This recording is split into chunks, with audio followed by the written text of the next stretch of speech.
these are the three things that you need to accomplish. And the first one is have fun. And then the second one is try your hardest. And the third one is do your very best.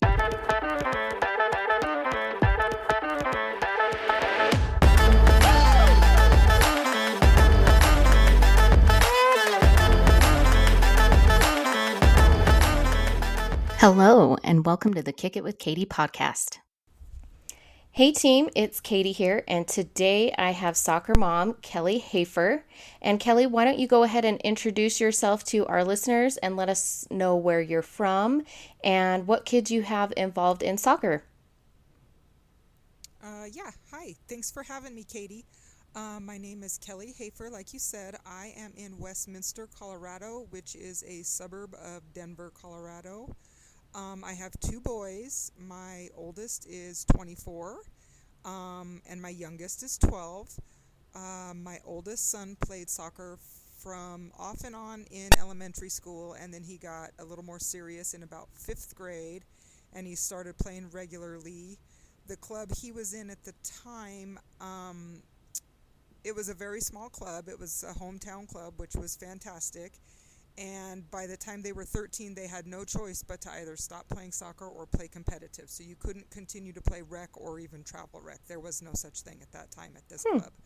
So he played rec and travel rec until he turned about 13 and started high school. And then he had to go to competitive, and that's where he played and where he finished out high school.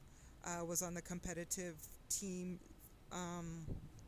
for our club, and then he played high school as well.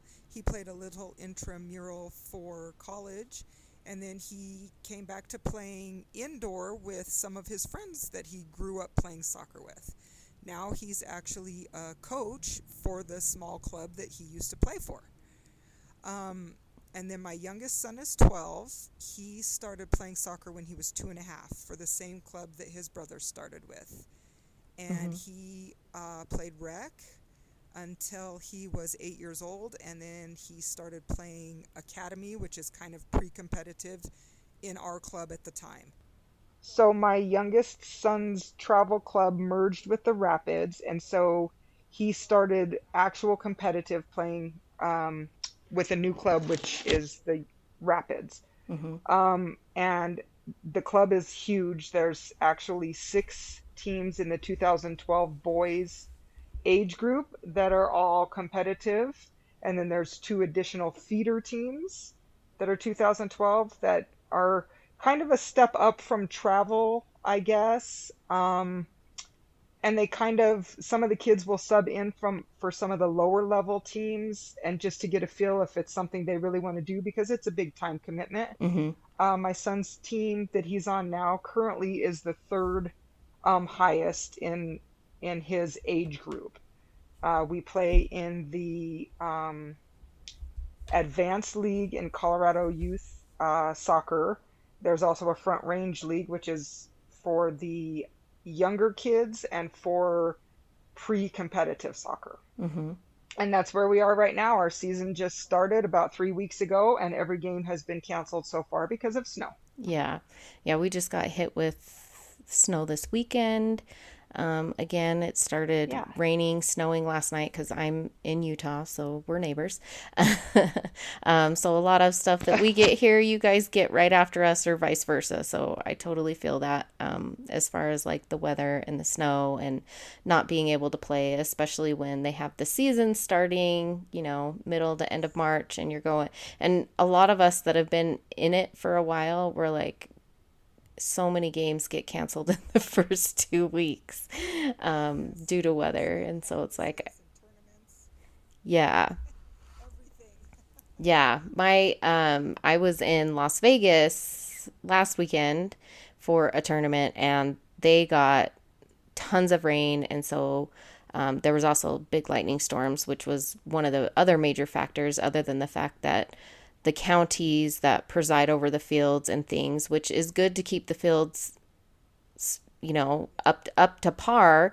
You don't want to destroy them by playing in bad weather, but Lots of games were canceled and things. And I know I've seen a lot of parents posting about different tournaments that they've been at in the last couple weeks in March at that have been like literally just abandoned because of weather and things like that. So I totally feel that as well. And I know parents and players that are listening can relate. And it's always interesting, like for league games, usually you can reschedule them hopefully later on in the season.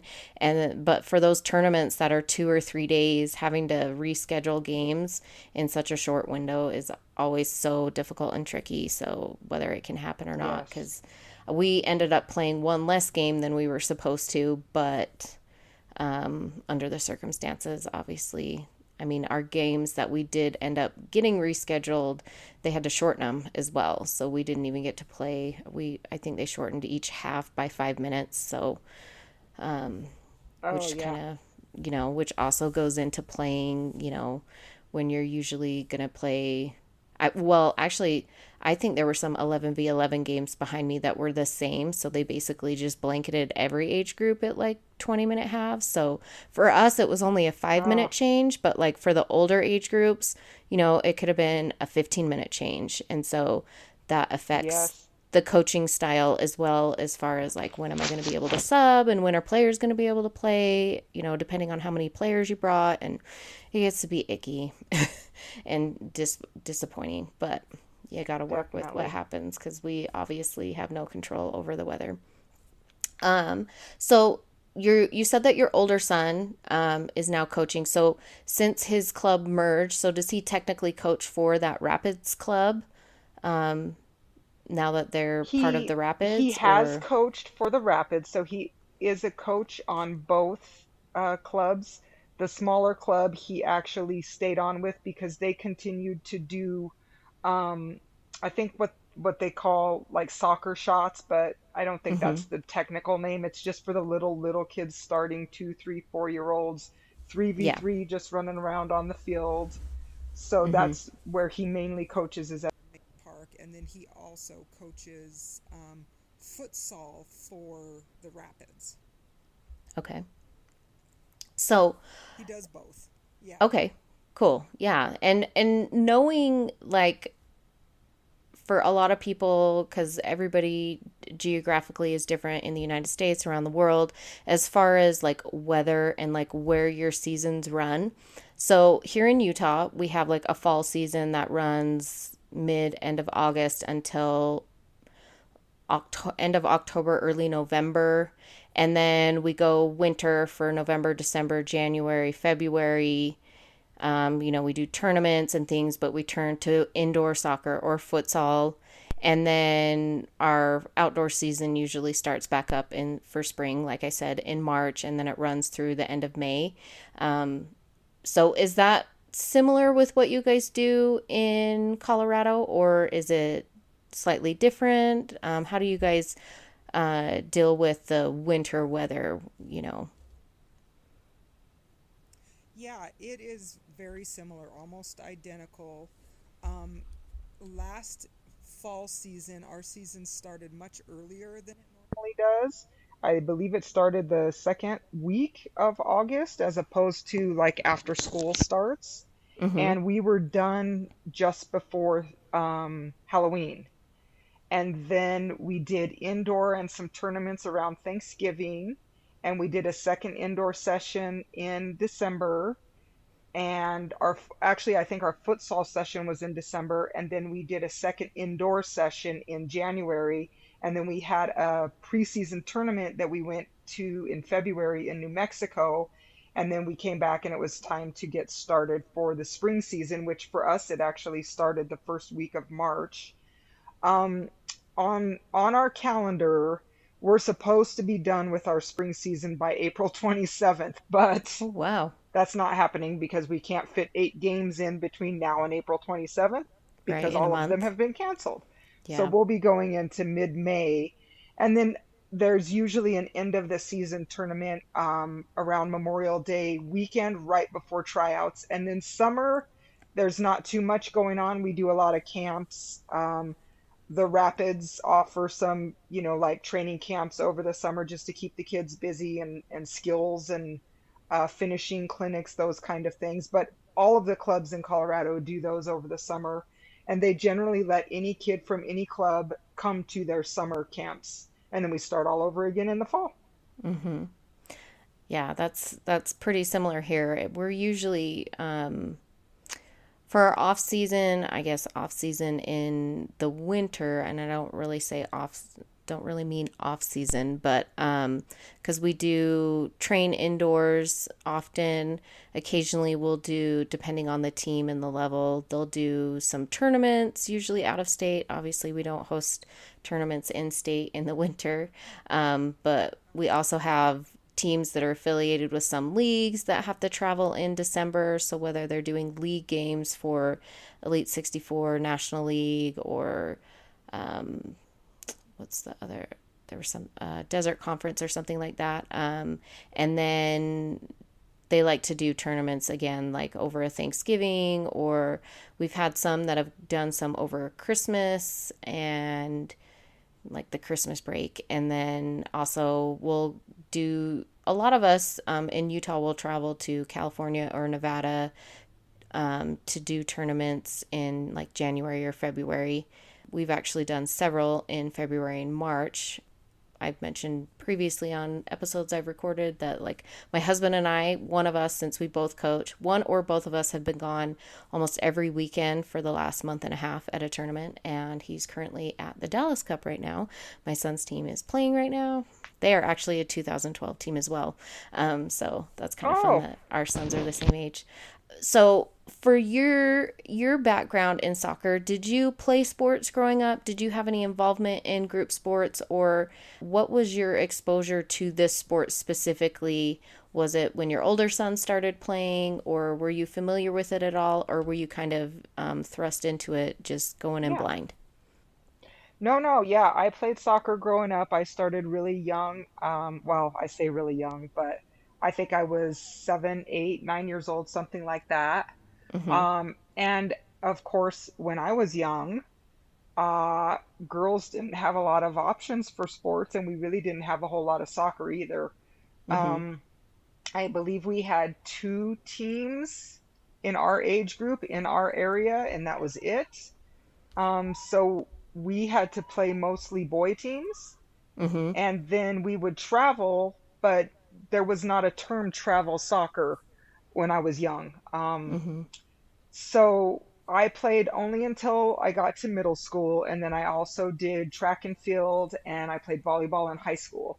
But after I hit middle school, I didn't stick with soccer too much. I just couldn't, we didn't live anywhere long enough for me to stay part of a team long enough after I got to middle school. We moved around a lot. So I really kind of stopped playing team sports. And then, so I did know about soccer, and I have always enjoyed soccer, and I still talk to a lot of friends that I played with when we were young. Um, but it wasn't until my oldest son got really interested in it when he was in about fourth or fifth grade that we got back into it as much as we are now. Mm-hmm. Yeah. And do you think that that has helped you as far as like being able to help your kids at least having that basic knowledge of the sport so that you can relate to them in some way if need be, so that they know that, I don't want to say like you're super, some parents who are like, I'm super knowledgeable about the sport and I give you all this advice, but is it at least like a link between you guys so that they know that you know a little bit about what you're talking about? Yes, most definitely. I think it helps a lot to know a little bit about what the kids are doing. I never played at a high competitive level because it just wasn't around when I was a kid. I mean, I Right. have my kids are 12 and a half years apart. So when I was young, it was in the 80s and there just really wasn't girls soccer. Um, and so it does help that I do know the basics and I do know some things, but the levels that they're playing at are so much higher and so much um, different than what I played at. The terminology is even different than when I was young, but at Mm-hmm. least I still know the basics. You're scoring a goal. There's forwards, there's midfielders, there's defenders, and there's offside. I know all Mm-hmm. that stuff. So yeah, it does help that I know some things about it, so that when they are playing and they want to, we talk about it a little bit after the game, then they know that I'm not just saying things that I don't understand, why they did what they did, or whoever did what whoever did. I do know what they're supposed to be doing. Yeah. So, as the game has progressed over the years, because I know back in the day, like everybody, when they just started playing soccer before they, did some changes in the last 20 years or so, it was basically you went out and unless you were playing rec, I think rec maybe had slightly different rules at younger ages, but you kind of just went and played 11v11. So, for you as somebody who probably didn't experience the 7v7 and 9v9 stuff, how has, Yes. and I don't even know if your older son would have been in that age range where that was also introduced. So how has that been trying to navigate through those changes that you possibly aren't familiar with?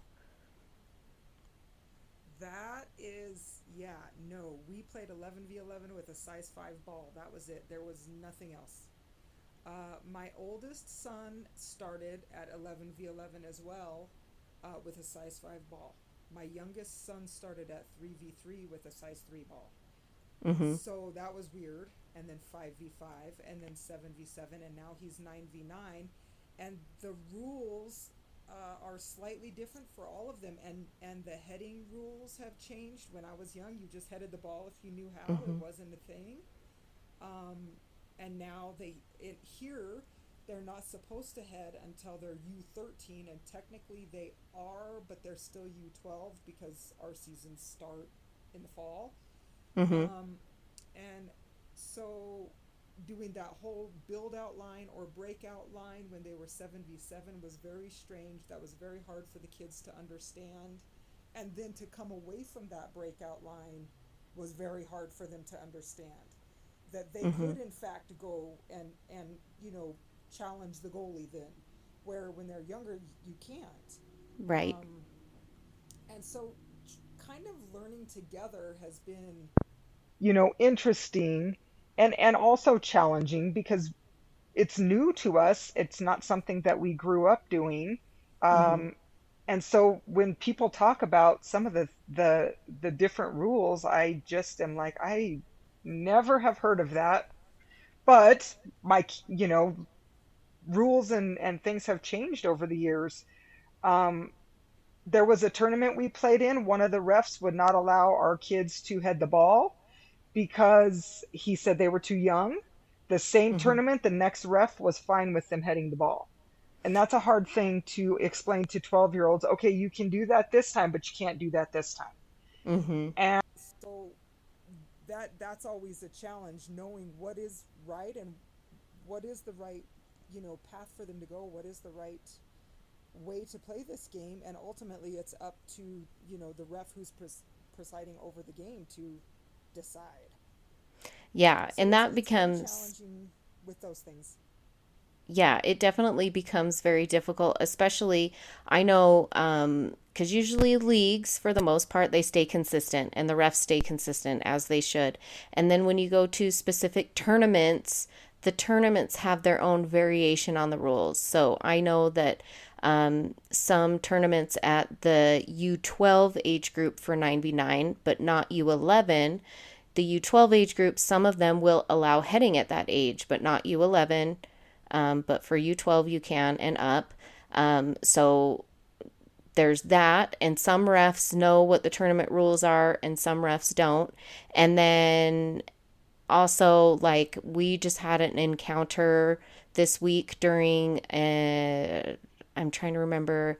It's a specific league that our state started recently, and the team that we were playing, the rule for the league at certain ages is supposed to be the subbing rule is supposed to be very specific. Like you're not supposed to have unlimited subs. It's like you can Mm. sub up to like 7 players in 5 different moments, and there's no re-entry in the half. So like I guess you could say kind of similar to college Oh, rules, if you know college rules.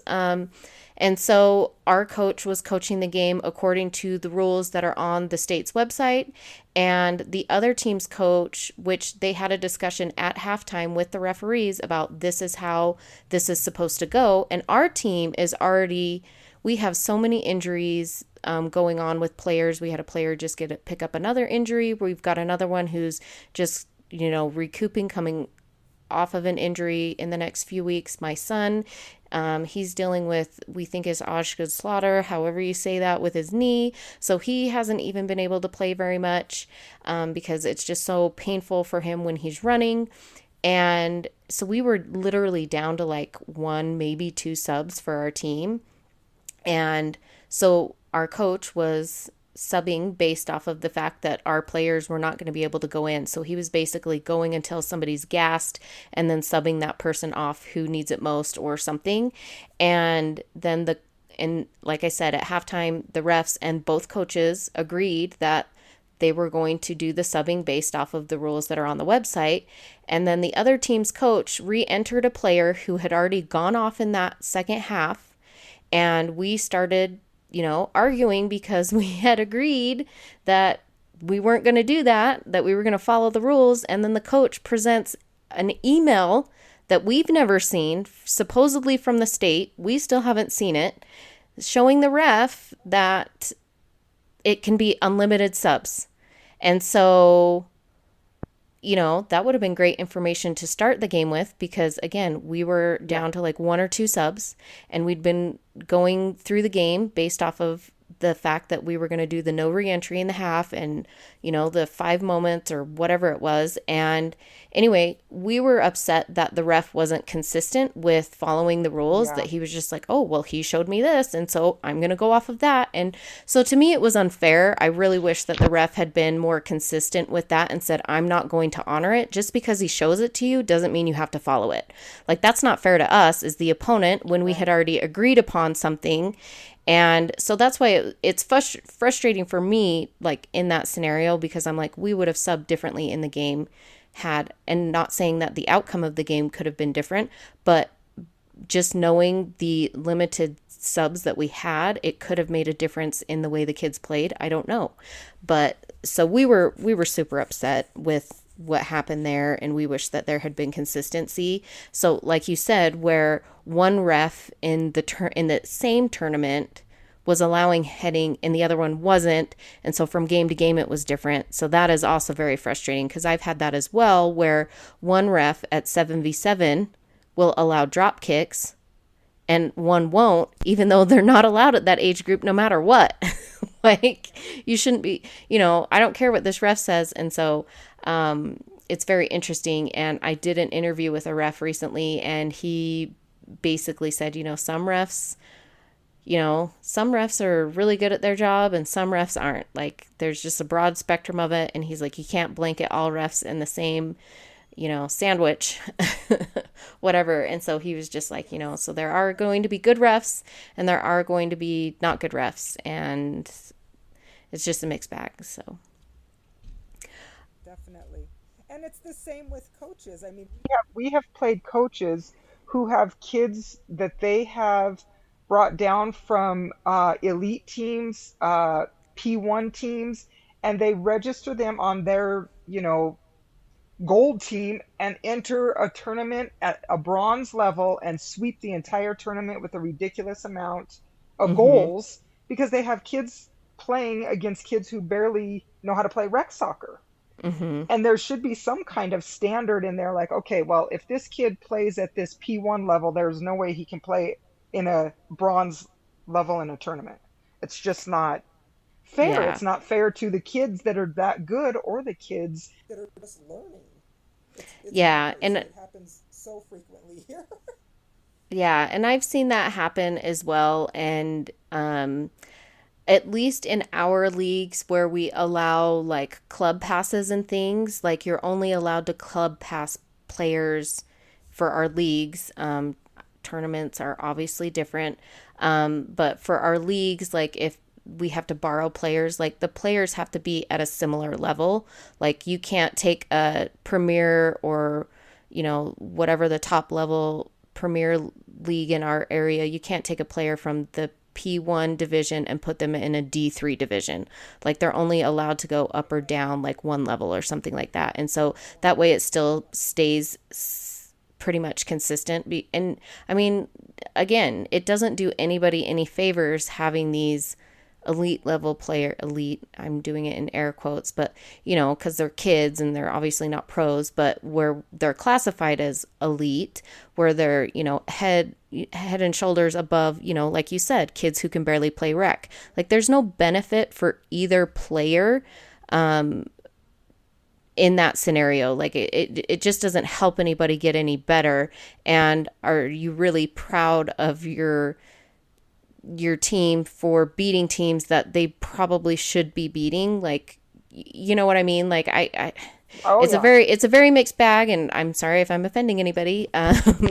But it's one of those things. And I had like a situation where I had teams that I coach in the same age group.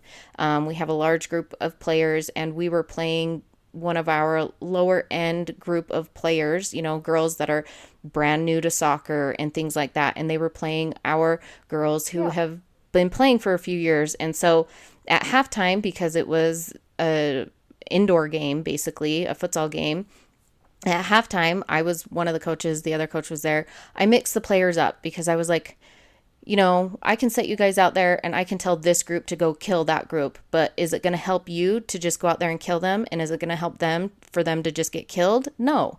I said, so let's make the rosters a little bit more fair this half.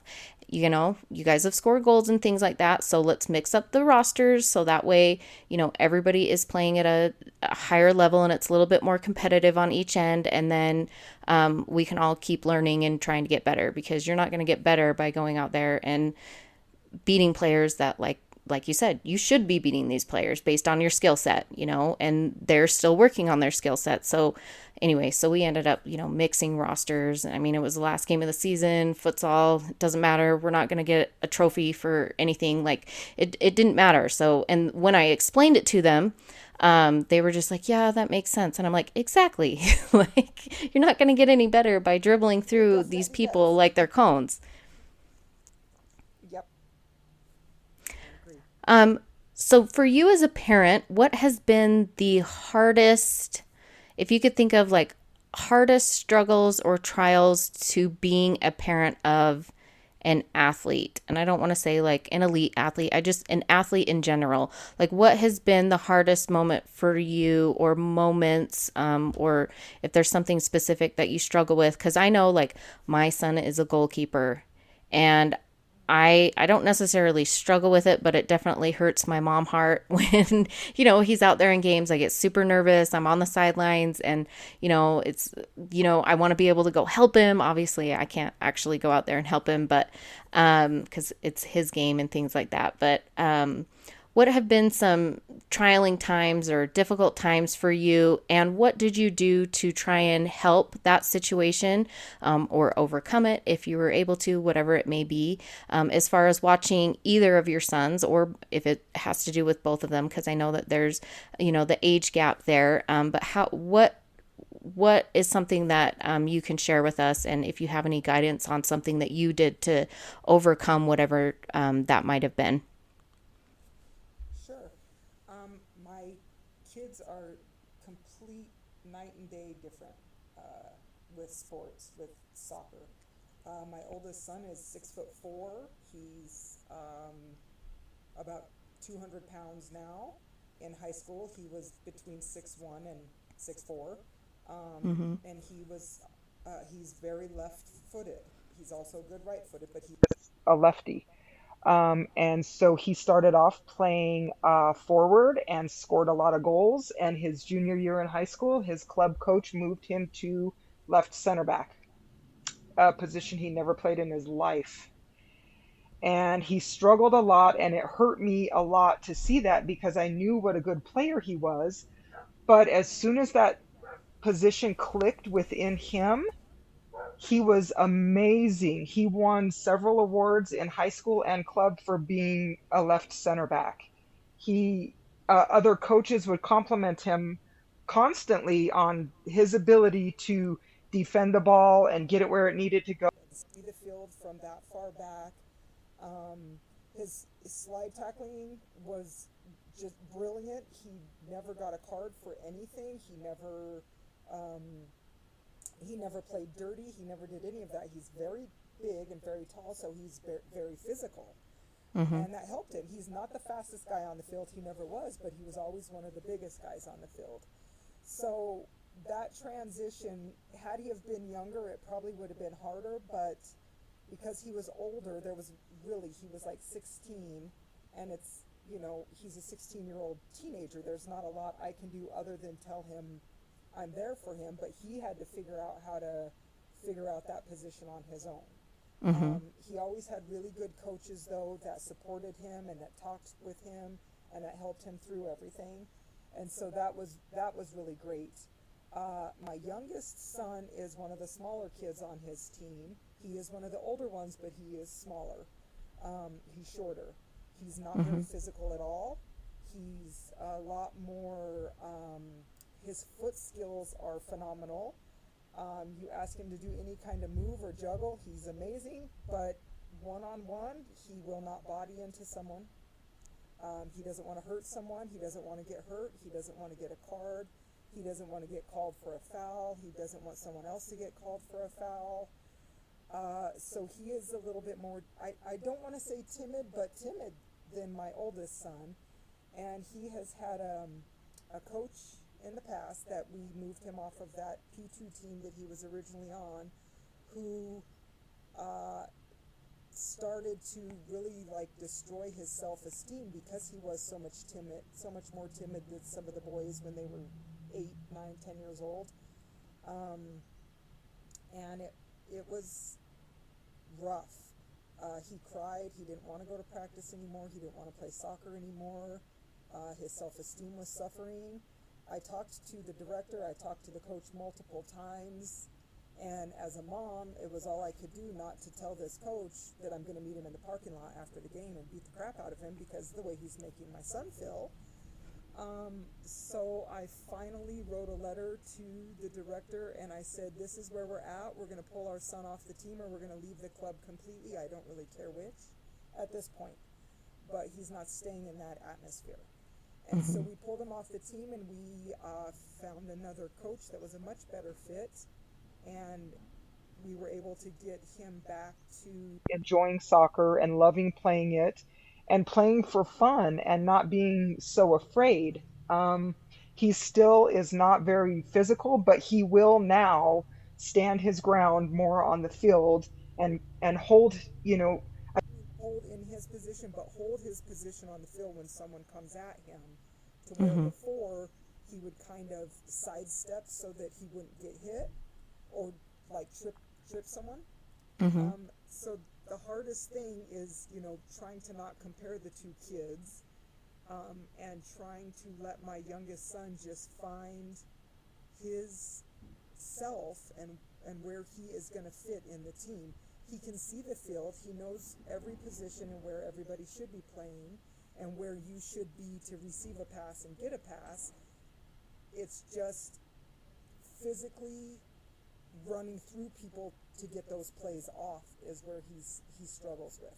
And now he's with a coach who fosters that a little bit better. He doesn't, get angry with them for not being physical or not, putting a kid on the ground, which my youngest son will never do that. He already has said that. He will never put a kid on the ground, no matter what his coach says. So seeing all that hurt and anguish in him and realizing I had to actually be his voice, that was tough because, then those coaches no longer liked us. They no longer like my son. He doesn't get opportunities to play up because I made too much of a scene or too much of a stink moving him from that team. Mm-hmm. Yeah, and it's when you hear stories about situations like that, it's very hard for other parents to understand the situation and what's going on as well, because not every player is the same and not every coach is the same. And sometimes those certain players and coaches, they don't mesh well together because the way that, a coach approaches it might not be to the best interest of a player. And so for you guys to move to a situation where it does fit your son better, I mean, that's going to be better for him overall as a soccer player and as a human being. So I don't feel like, I mean, and there, he's still young. I mean, he's 12, and so he still has, room to grow. Most kids still keep developing in their soccer abilities well after puberty. And so it's very hard for, like in your scenario where you feel like your son's being overlooked because of this situation that happened, because those coaches, I don't know if they, harbor resentment or something. And I hope that's not the situation, because if your son was put into an environment that is better for him and he was able to develop at a faster rate, maybe because the environment that he was in was better for his, overall well-being as a soccer player and as a person, that's a positive thing. And so if he's able to develop in that setting, those coaches, if your son, and I don't know, I haven't seen him play, but if your son is now at the same level as the players that he was maybe formerly playing with, or has possibly surpassed them, they shouldn't necessarily harbor that resentment if you were helping advocate for the situation, especially if the coach wasn't trying to do anything to better the situation. Because as a coach myself, if I have a parent that lets me know that a certain thing is, like maybe and I coach girls, so it's also a lot different, where players maybe have a certain anxiety about something. I've seen players at super young ages where they, similar to your son, where they don't like to be touched. We had a player, they were on my daughter's team, but they didn't continue with soccer, but she basically told the coach that she really didn't like the physical aspect of the game, even though she'd been playing it for a year or two. And they finally, sat down and talked with her, and she just didn't like being touched by other kids when she was playing soccer. And obviously soccer is a physical sport. And so, maybe they can revisit it later on if she gets comfortable with that. But there's nothing wrong with having an open and honest conversation with a coach about, where your son or daughter is in their mental space as well, making sure that all aspects of the game are being looked into and checked in on, and trying to work with that person and player as best as possible. And your son is at a younger age where it might not be appropriate for the child to try and advocate for themselves. I know that a lot of parents, as kids hit, 15, 16, 17, they prefer that their athlete to advocate for themselves personally with their coach, and then if they need to get involved, then they can. But at the younger ages, a lot of times the kids are scared to go to their coaches, they're intimidated, and so they do ask their parents, they want their parents to advocate on their behalf. And so it is a fine line to try and balance, and hopefully coaches, good coaches are trying to work with and willing to work with the situation and players that they have. And maybe it should have been addressed, that maybe, because I know I have players where something's going wrong with something, and I will automatically say, hey, do you want them to try training with this other team if I have another team available, and say, do they want to try training with this group of players versus the players that they're with, and let's see if there's some sort of an emotional, physical change in them.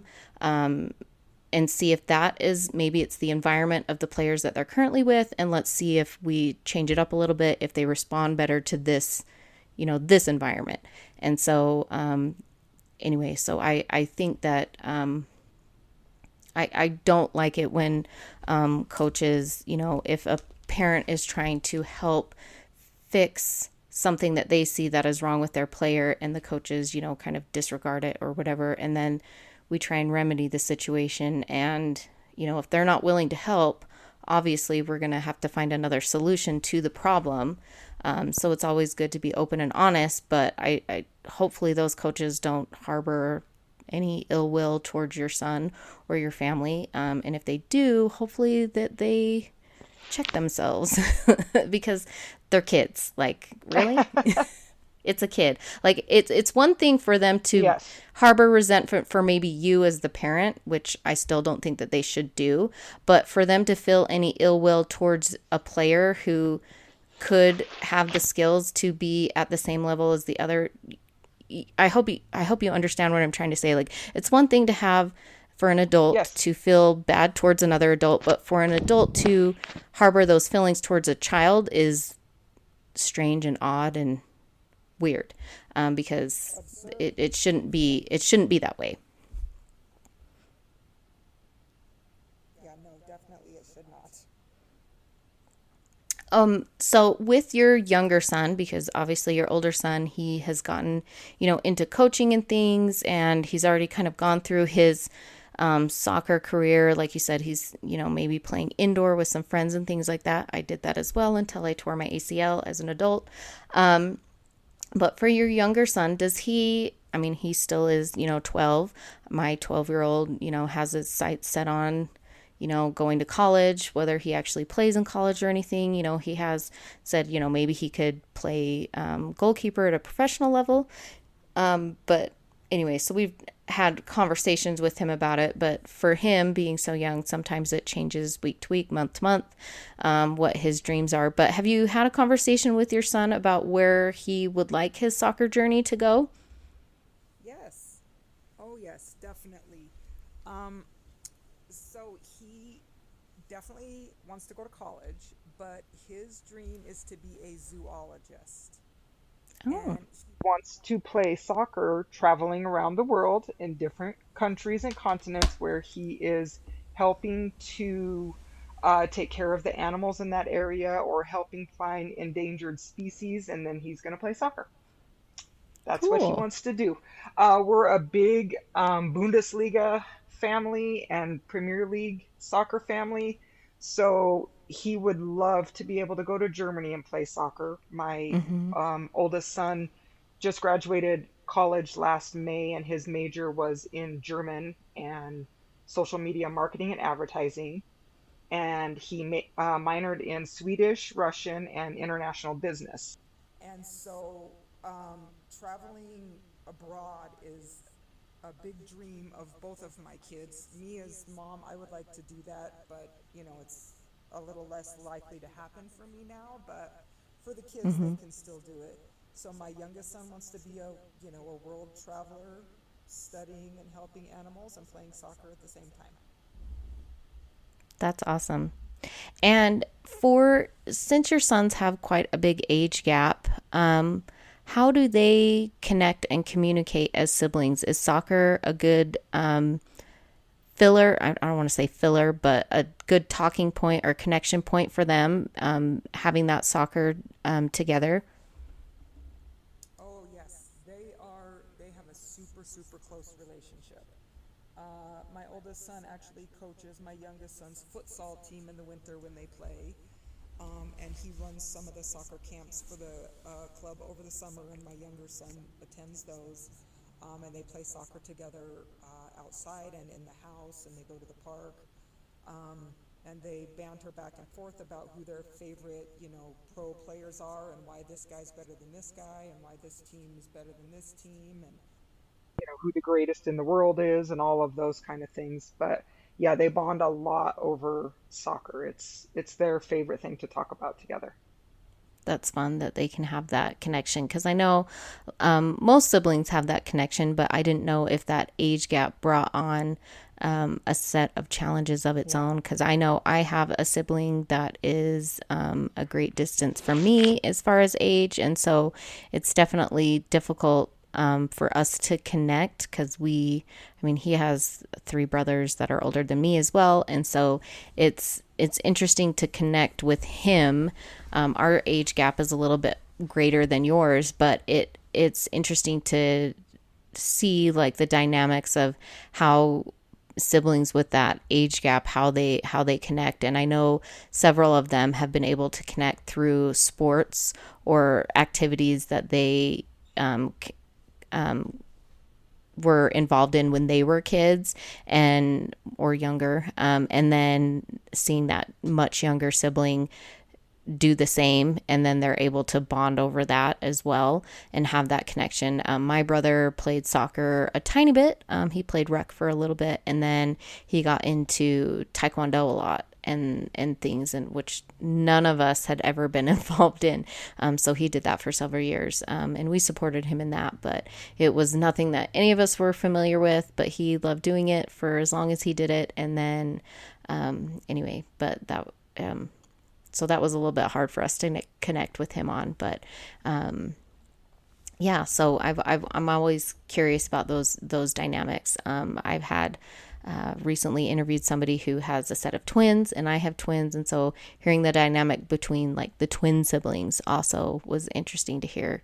I'm always interested to hear sibling dynamics as far as like sports and what each sibling was able to accomplish and how it affects their relationship. I can tell you that for the most part, when they are able to connect in a very positive way, and so I've loved hearing that as well. So I haven't really heard any negatives as far as like that sibling bonding and connection for the Yeah. sport.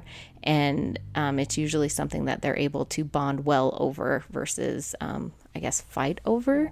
But it is fun to have like rivalries where, maybe one sibling likes one team and the other sibling likes another, and or something like that. So it is fun to, like you said, they banter back and forth over who's the greatest and things like that, and having those conversations. Those are Yeah. fun, especially if they're able to get outside and they're playing together or they're watching a game together or things, because they're doing it together as a family.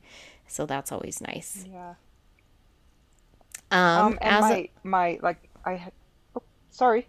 no, go ahead. I was gonna say my oldest is, I said he's very lefty. He's left-footed and left-handed and everything. My youngest is right-handed, but he plays sports left because he learned from his brother. Mm-hmm. So he favors his left foot, even though he is not a true lefty. Um, and it's fun to see them uh, play together, knowing that my youngest son took so much from my oldest son, even to the extent that he plays sports as he's a lefty and he's not a lefty, he's a righty. Yeah. Yeah, that's interesting. And I know, like, I have a player who I've seen where their parents want them to be more dominant with their left, but like you said, they are right handed or naturally right Yeah, footed. But they, from a very young age, their parents have tried to get them to be more, use their left foot more so that they can at least use both feet equally. So that's always interesting to see that happen as well. Do you have any yes. lasting advice that you would like to share with the listeners as far as like your parent perspective or advice for parents or players? Um, yeah, it's it's a sport. It's meant for fun. Don't take it so serious. It is hard because we are competitive, but in the end, it's for the kids and it's for them to have fun and be active and possibly, grow up and do something with it. But they're 6, 7, 8, 9, 19 years old. It's not the end of the world if they don't play their best game. It's not the end of the world if they lose that game, and it's not the end of the world if they don't go to college to play. I mean, this is a sport. It's supposed to be fun. When it becomes work, that's when something needs to change. When kids are no longer enjoying what they're doing, either because of the atmosphere, the coach, or the parents, then we need to look into changing something. Mm-hmm. Um, that's the first thing I always say to my son after practice or a game, my youngest, is, did you have fun?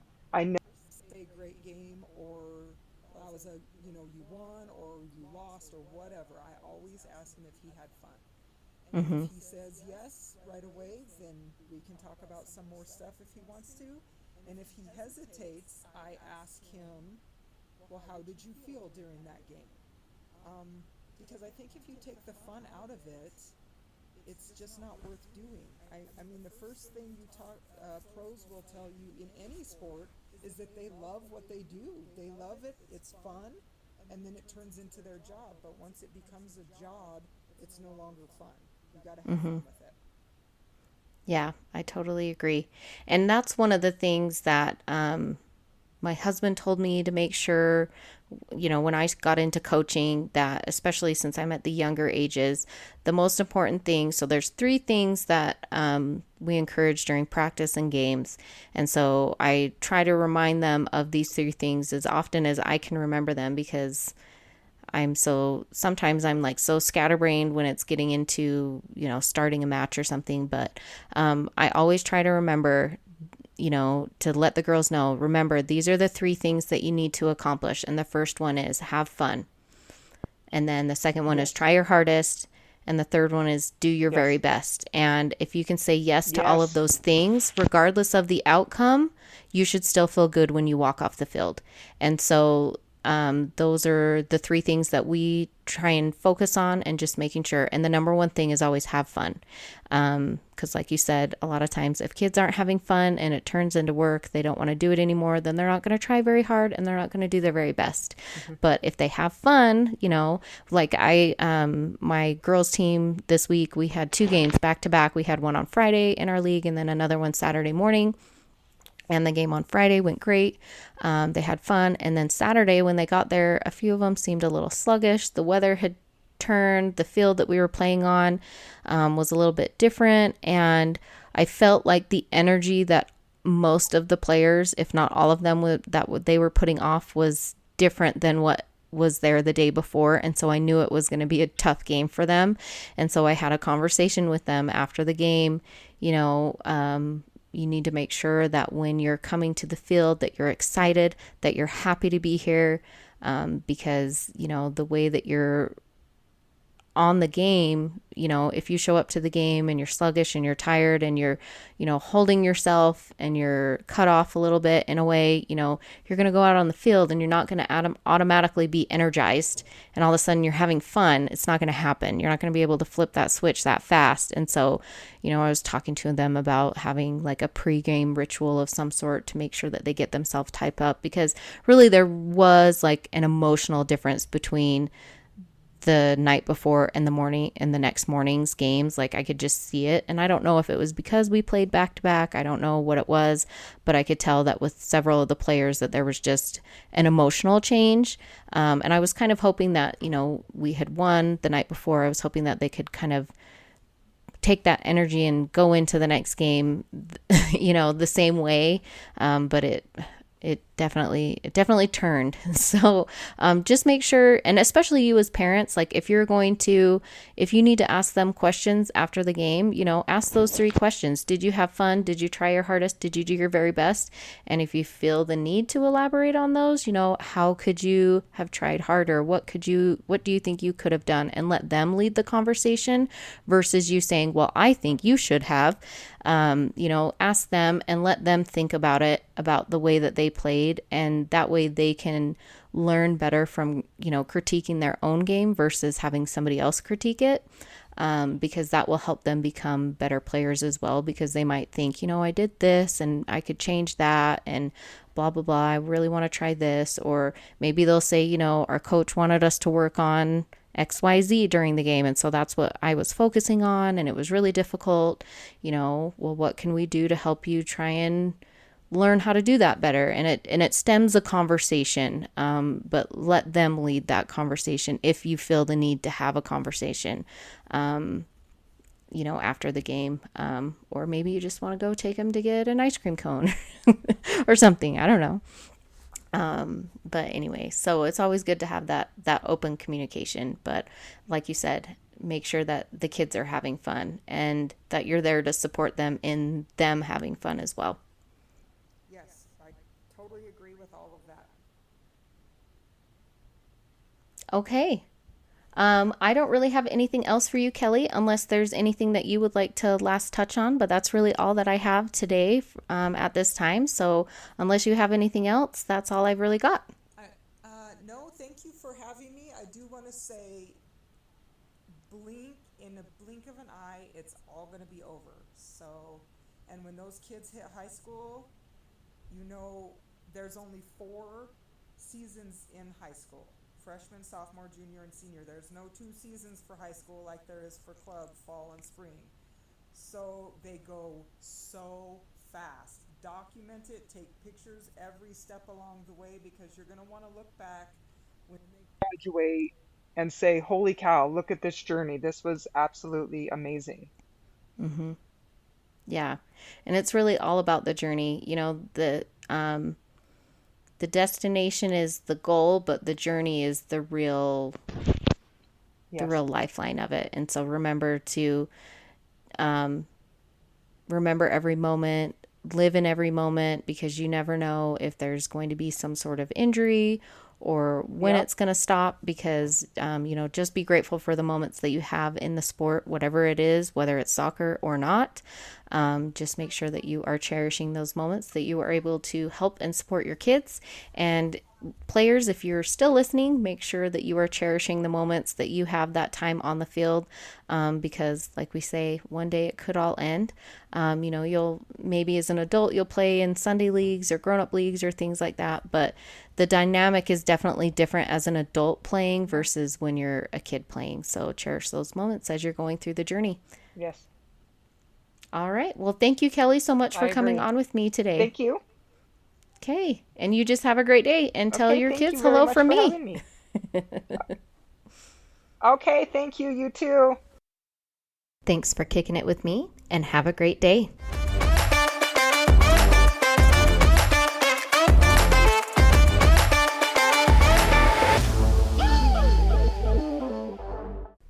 Don't forget to follow me on Instagram at kickitwithkatie podcast _ between all the words.